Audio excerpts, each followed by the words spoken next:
From the Vaults with Garry Carter.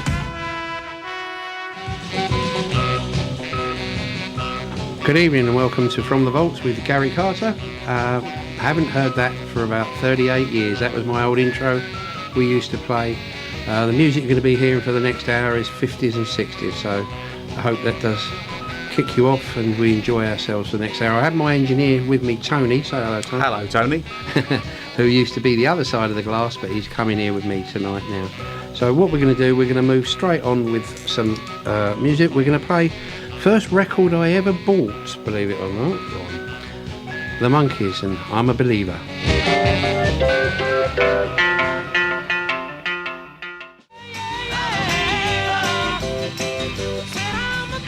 There we are, the Monkees there. That was released in 1967. That was written and composed by Neil Diamond and recorded by the Monkees. It peaked at number one and it actually spent 18 weeks in the charts. Wow.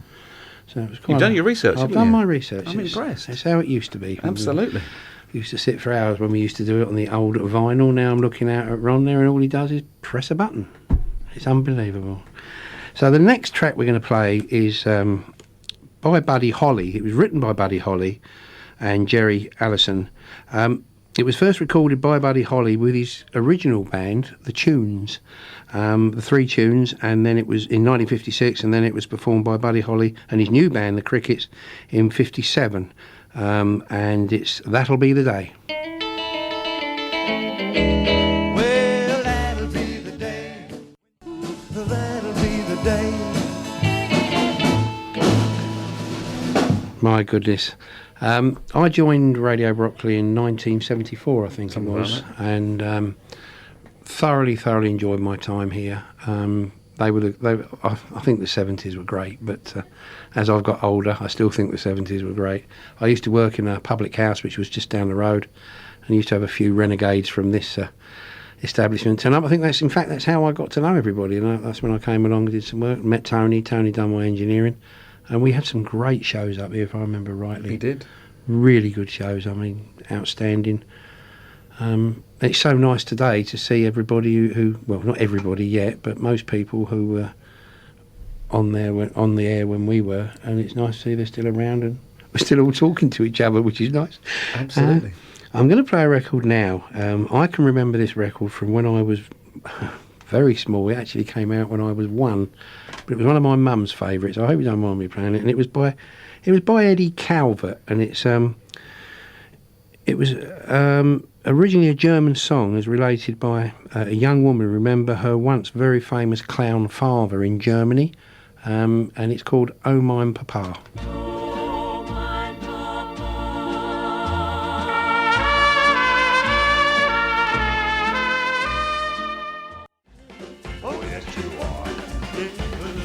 There we are, Two by the King. In fact, quite interesting facts about these two songs.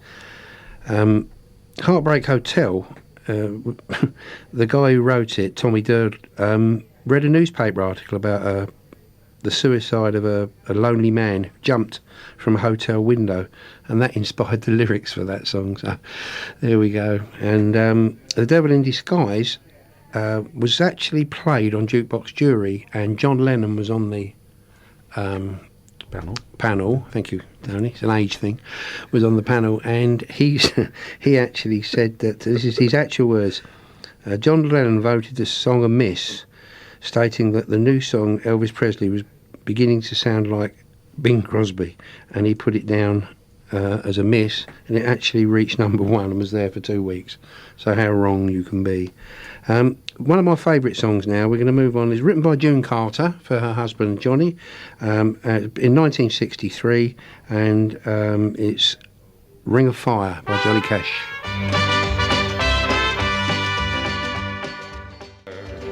The ring of fire, the ring of fire. There we are, Johnny Cash, Ring of Fire, written by his wife June Carter. No relation, unfortunately.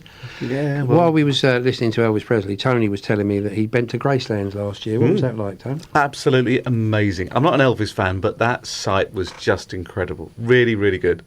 If you get a chance, you have to go. Right. You going to pay for me? Yeah. Okay. I'll do that. Oh, no. Put your hand luggage, you'll be fine. Put your Get me in the hand luggage. Okay, let's move got big on. hands. Let's move on. Now this was an early hit for Bobby V, Rubber Ball, but I'm going to play the version that our own Marty Wilde covered. Okay. He was released in 1961, and he spent 9 weeks in the charts, but it only peaked at number 9, unfortunately.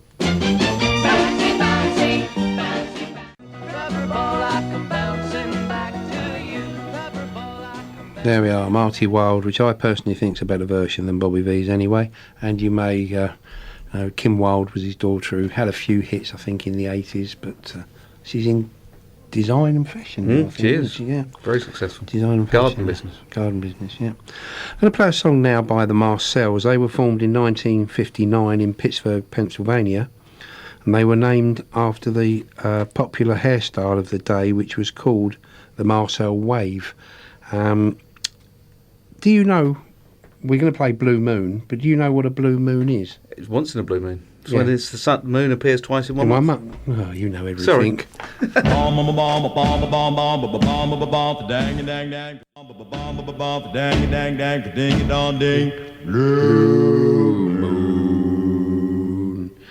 There we are. We'll carry on with a little bit of doo-wop. We'll play a song by the Platters next, The Great Pretender. It was actually covered by Queen in 87, but it was written by Buck Ram. It reports he actually took him 20 minutes to write it in a washroom, so heaven knows what he was doing in the washroom, saying... For 20 minutes? Yeah, I'm writing The Great Pretender. There we are. So it was actually the Flamingo Hotel in the States. He wrote it, he said, in a washroom in 20 minutes. Broadcasting to the Royal National Orthopaedic Hospital in Stanmore. This is Radio Brockley. Sorry about that. We're just discussing the next track. Just a little bit more about the Platters. That was actually, they tried to follow up the success of Only You. And in fact, it was a better hit than Only You. Now, the next track I'm going to play, every time I play this, I just laugh because it brings back memories of Only Fools and Horses, and it was the episode called Stage Fright. And they had Raquel and the guy called Tony Angelino, who had a speech impediment whenever he sung this song. And if you loved Only Fools and Horses, as soon as you hear this, you will remember the episode.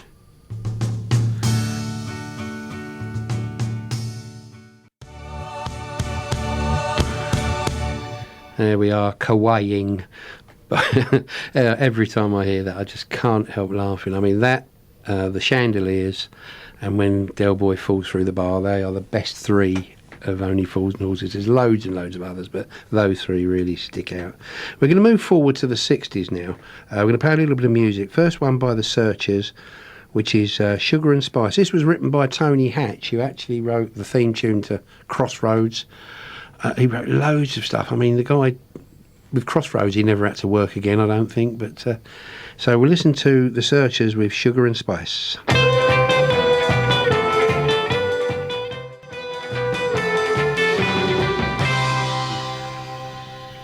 There we are, and that's the Searchers and Sugar and Spice. That was released in '63. It peaked at 2 and was 13 weeks in the charts. Now, this is the one that everybody plays at weddings, by Jeff Beck. And in fact, Rod Stewart is in the backing vocal band. How's that for a little bit of information? So here we go, Jeff Beck with Hi Ho Silver Lining.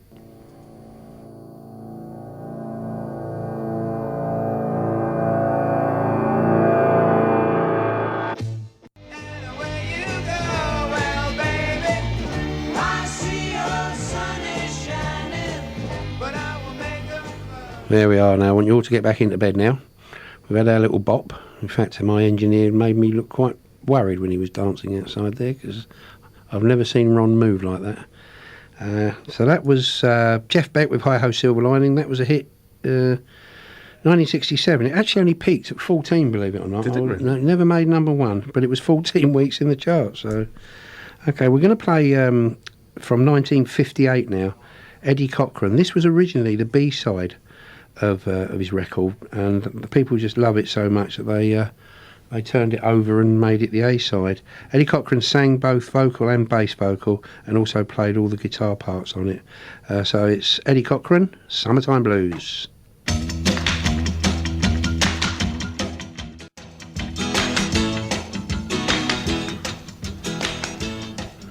There we are, Eddie Cochran, Summertime Blues.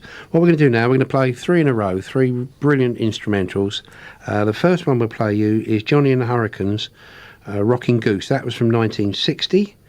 And then the second we'll play Apache from the Shadows, which I love the Shadows, grew up with them.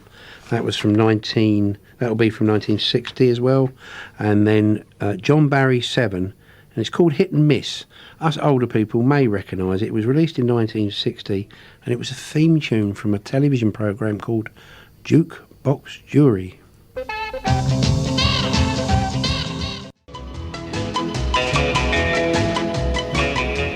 Called Hit and Miss. Well, there we are. We were just discussing, and the little girl didn't say I'll give it 5. That was on another programme. They just said hit or miss on this. That was the John Barry 7, and that was from 1960. It was in the charts 4 weeks. We're going to play one more instrumental. This originally was called Liberty Whip, but after seeing a surfing film called Banzai Pipeline, the scenes from the Munich fitted into the music very well, so they changed the name to Pipeline.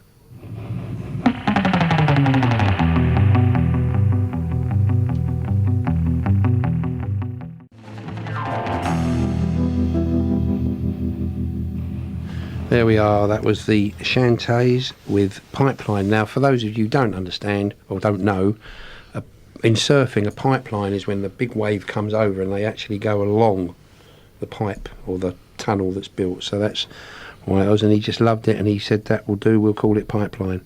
We're going to move on to a band now from 1958, peaked at number 3, was in the charts for 14 weeks. Danny and the Juniors were a doo-wop and rock and roll quartet, and they come from Philadelphia, Pennsylvania. There was a quartet. They were formed in '55, mostly recognised for At the Hop.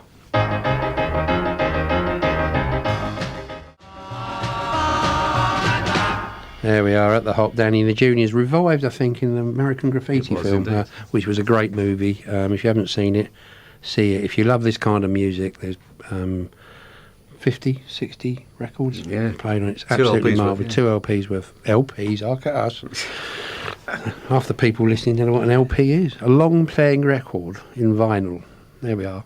Okay, we've got 2 more tracks to go. The first one we're going to play, again, it's another one that my mother loved. She was the highest grossing female singer of her generation. She released this in '63, and she actually came second in the Eurovision Song Contest in 1965, and it's Kathy Kirby with Secret Love.